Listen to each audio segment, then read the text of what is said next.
What's happening? It's Eric J. Olson once again coming at you live for another episode of the Managing Partners podcast. Now, it may be the afternoon right now for you watching this, but for our next guest, it's first thing in the morning. So live from Hawaii, we have Ryan. Hey, Ryan. Aloha. How's everybody going? That's very appropriate. I love that. I thought I would lean into it. There you go. As a matter of fact, so I was on Ryan's website right before we got on here, and your intro in your video on your bio page starts with aloha. I love that. It's ingrained into us, very heavy tourist culture, but the native Hawaiian culture is very strong here. And so a lot of native Hawaiian words pepper our language from a daily basis. So whether it be aloha, and Eric, mahalo for having me. So thank you for having me. I'm happy to share a little bit of the Rainbow 808 state with everybody else. The 808. All right, cool. Well, cool, man. Tell us a little bit about yourself and your firm. Well, I'm Ryan K. Hugh. I'm obviously managing partner for Hugh and Bordenave, which is a small two-partnership firm, but we do have an associate. And we practice business and transactional, which is my side. And my partner mainly handles personal injury and litigation. And he is licensed here in Hawaii and California. So if you go to our website, you do see that we do have California expertise in licensing. My associate just passed the Hawaii bar exam and is also licensed in California. So we'd like to think we're a young, upcoming firm. I'm no longer in the young lawyers division here at the Hawaii State Bar Association, but they still are. So that's funny. Yeah.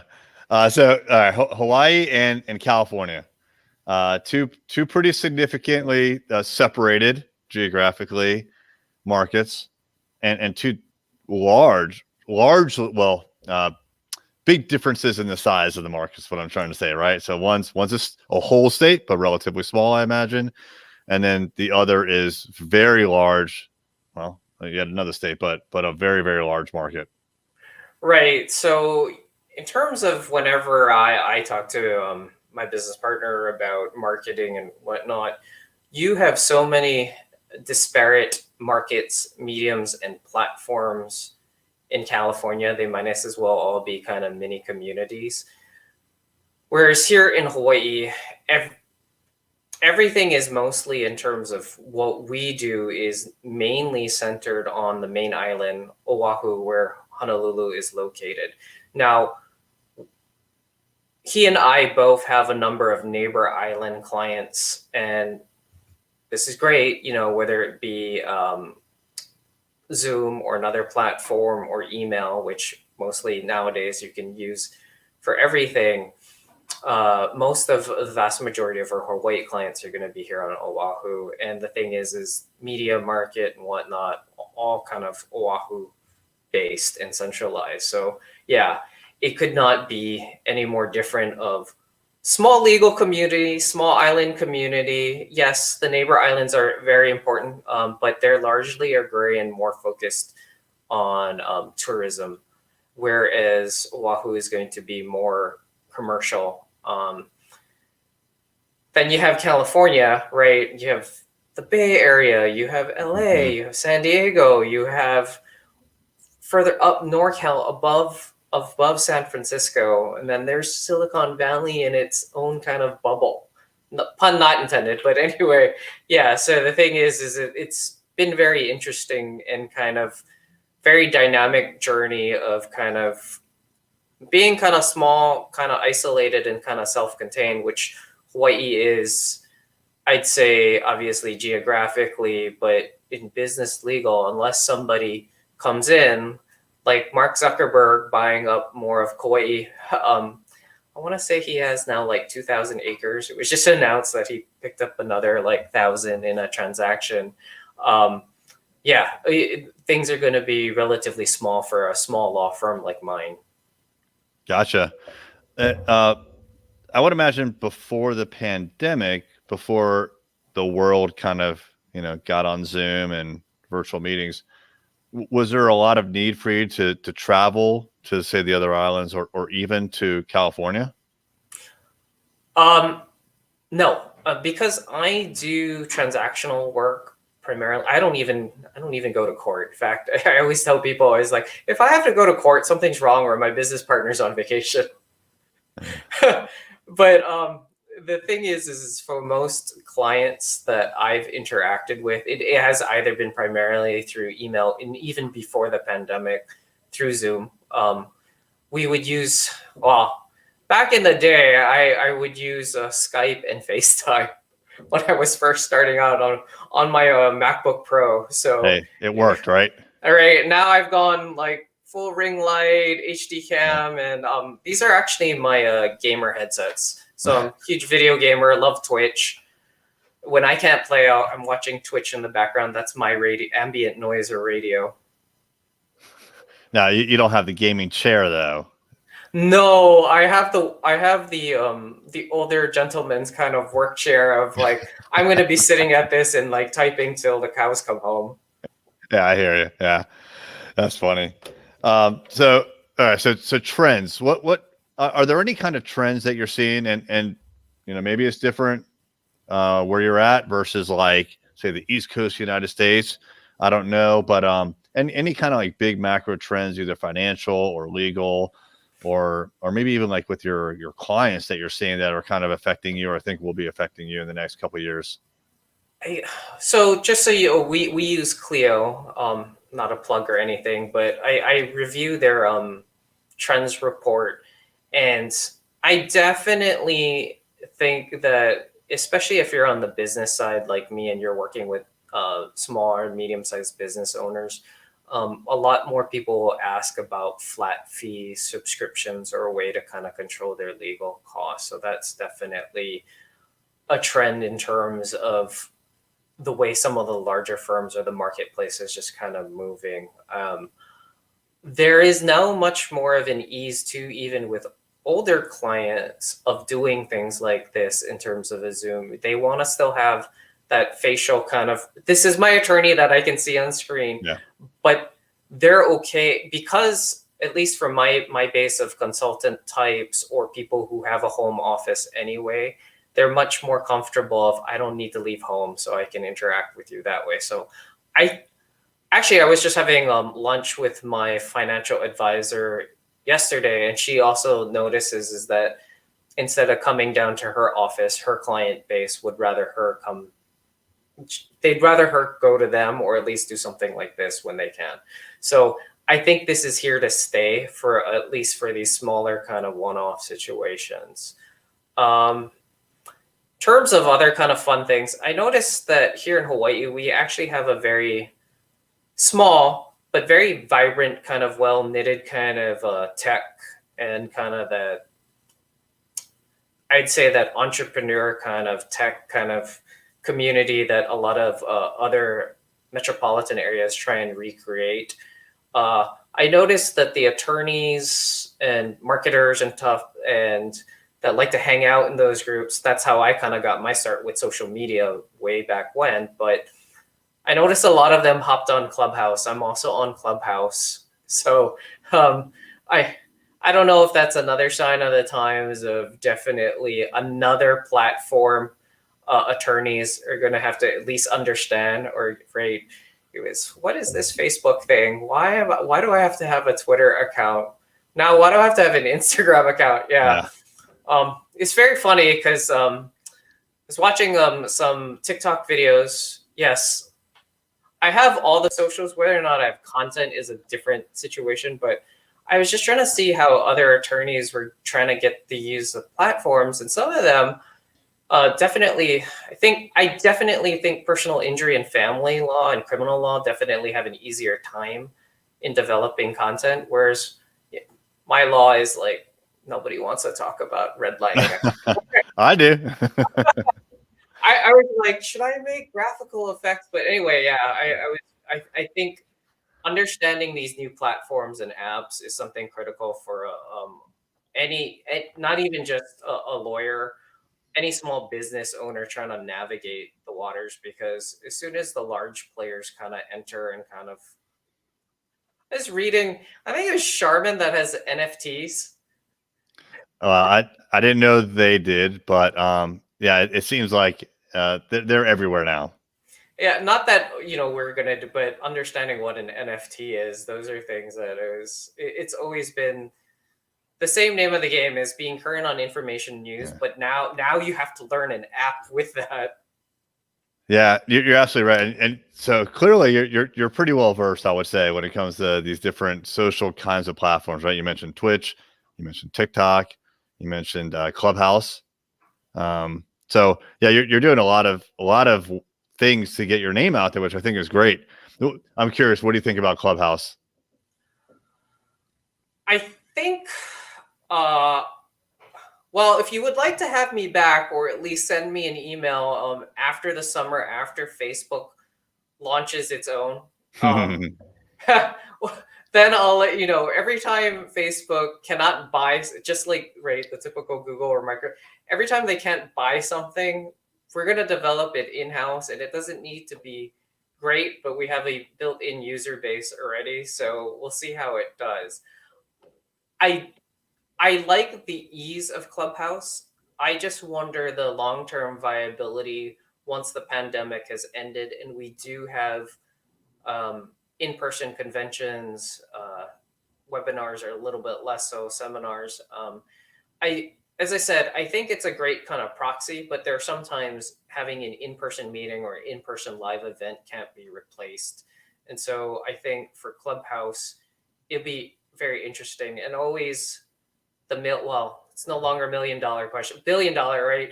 Is for valuation purposes. I mean, how do you monetize something like this? It's always the question, and it does it turn off people? I was like, nobody wants to jump into a Clubhouse room and listen to like this robot voice talk about marketing ads or something like Yeah. that. That was the whole point. So it'd be really interesting.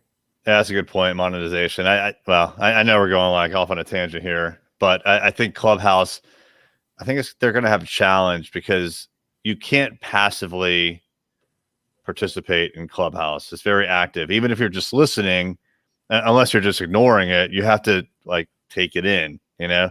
So with There is a Facebook and nap.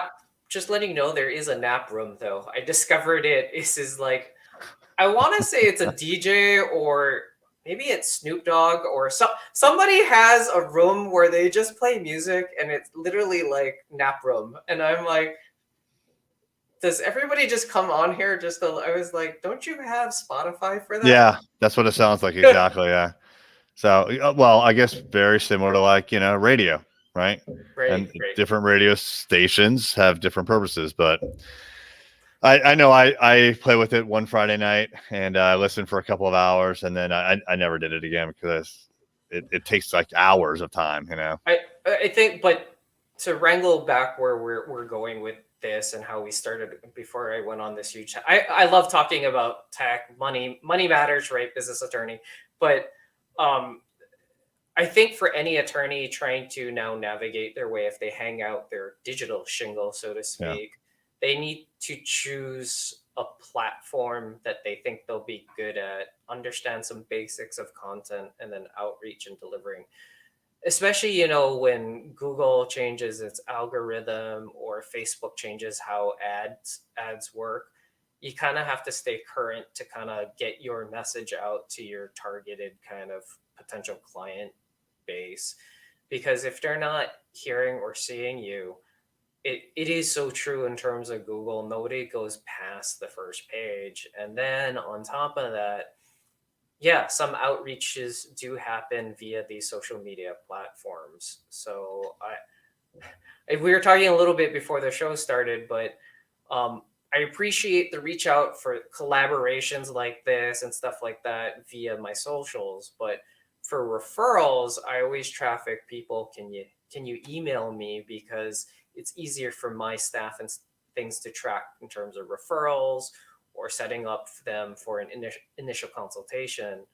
But I think any attorney nowadays needs to be at least comfortable with some social media platforms.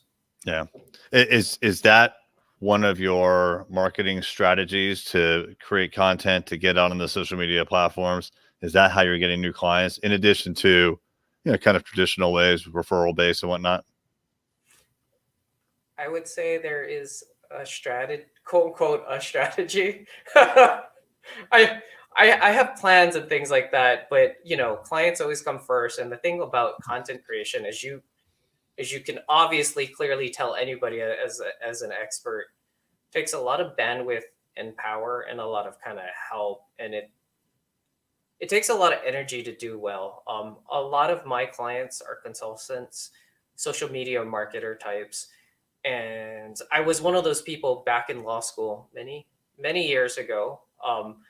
That that I was like, what is this Facebook? I don't want a Facebook. And now I'm on it constantly and figuring out trying to do ads or at least outreach or collaborations. So with regard to that, yes, that has become one of the primary ways to kind of outreach and network, especially so now, obviously, too, given the pandemic kind of restrictions. So it's from social media collaborators and influencers here in Hawaii that I do get referrals or presents, or at least kind of tags especially if I'm dining out or if we're having a meal together. Yeah, that's kind of how I get shout outs and things like that. Cool. Yeah. Yeah. Facebook, I have a love-hate relationship with it. I think we all do. I think we Yeah, all do. I appreciate it. It's part of our business for sure. We do that for clients, but I don't really like spending too much time there. It definitely has that become I don't think I've ever seen a legit kind of sale for I don't know about what it is for other states or other cities, but every time I kind of peek in a Facebook marketplace, I was like, that can't be real. You can't be really selling that. And then of course added to the just share whatever, who knows. But I don't know if the decision came out because I kind of just hopped on and I haven't had a chance to catch up on the morning news. But I don't know if Facebook oversight board rendered its ruling for the former president in terms of their decision. But that was that's big news. I don't know either. It probably already happened. That actually speaking, that's the other big trend. I feel like tech moves so quickly. This experiment of like, I don't know, I call alternative mediation or dispute resolution light because it's internal to the company. If they're successful or at least the experiment kind of goes well, I'm beginning to think that that customer service or kind of is like going to be a one up, and then they're going to have more attorneys as experts. I think attorneys for us having 2 degrees or 2 backgrounds of being more of an expert to influence policy, legislation, or internal rulemaking for a private business is going to be something also that you see is it's not going to be just sufficient to just have a JD, which was already a trend anywhere. Right, a lot of tech and IP firms wanted to snatch up people with patent licensing or ability to get that right for at least for their Silicon Valley clients. So you're saying that they in the past they've wanted to, and you think the trend is going away from that from in-house counsel? Is that what you're saying, or just the opposite? I think. So here, let me use Hawaii as an example. Because we're probably a little less litigious, so everything kind of gets resolved behind closed doors, or at least talking or settlement, or people don't really want to sue their neighbor here, but things still get resolved. A lot of the local, I didn't go to the local law school, but a lot of the law students, after they transition out, many of them go directly into government or nonprofit or even just corporate kind of compliance work as opposed to being an attorney. But that's because many of them either have like a sociology degree or actually, one of my friends actually has a gerontology and elder studies, and he's an estate planner, just as in terms of practicing. So I think the trend will probably accelerate, given that people need more than just a billable monkey, so to speak. Is that want to create kind of rules, policies, and procedures, whether it be internally or advice driven. But you kind of need to understand the industry that you're working for now, and clients kind of expect it of you, and so it's easier for them to see if you've been a licensed contractor before, or if you can do coding and program. They're not going to ask you to code and but it allows them just easier to speak to you about what the problem I or gotcha. issue Yeah. is. Yeah. So expertise or even niching down to one or a few industries. So yeah. So not just, having a specialization in practice areas, but also in the industries. It's like this matrix kind of a thing. Yeah, exactly. Gotcha. Okay. Yeah, I get it. Cool. What are your growth plans for the next year or two? To take a nap. That's your growth Just kidding. plan? Personal growth plan. No, we're right now looking to move offices. We have about 6 people in office, in terms of 3 attorneys and then 3 staffers, and we do work with a number of contractors. But in terms of just the firm, in terms of attorneys and employees, we're probably looking to expand just physical office space, but continue networking and marketing and expanding in California, mainly in the Los Angeles and Bay Area, because my business partner and I have many friends and contacts in those kind of I mean, who doesn't, because of just the concentration. In addition, one of my employees has transitioned to permanent remote working and is working from Seattle, and we've always had interests in either collaborating or reaching out to, especially because I went to Gonzaga for law school, and I would hop over to Seattle a lot, of redeveloping kind of connections and ties. And I'd like to get licensed in Washington eventually. So those Nice. are the growth plans, of almost like, I guess, a West Coast Hawaii kind of bent, in terms of the next probably 5 to 10 years. That's awesome. And yeah. Well, good for you. Well, cool. Hey, if someone would like to reach out and either pick your brain, or if they have, a case that they want to send your way, what's a good way for them to get in touch with you? I'd love to do this and collab more on social. No, I'm just kidding. Well, I'm half kidding. The best way to contact me is actually via my email address. While I will respond to Twitter, Instagram, LinkedIn, and Facebook. I think that's how you reached out, was through LinkedIn. LinkedIn. Yeah. I am a little slower on the responding to those messages, because usually what I do constantly check, whether it's on my phone, my iPad, or my computer, is my email on a daily. As much as I'd love to say that I work from the beach, or I shut off the phone when I go to the beach, nope. I check my phone on Sundays every now and then too, just to see how to plan my Monday. That's what we do, right? Exactly. Yeah.